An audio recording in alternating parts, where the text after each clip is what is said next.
ఆయన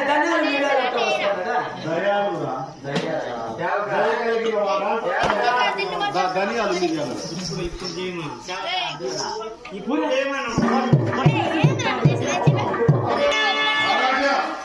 ఎంతటి అభయత్యాన్ని కోరుకుంటున్నారు ఒక్క క్షణం ఆలస్యంగా విషయం నాకు నమ్మకతో అమ్మగారించిన దుర్మార్గులు యమపురి చేరి ఉండేవారు మహారాజా చెప్పగలదు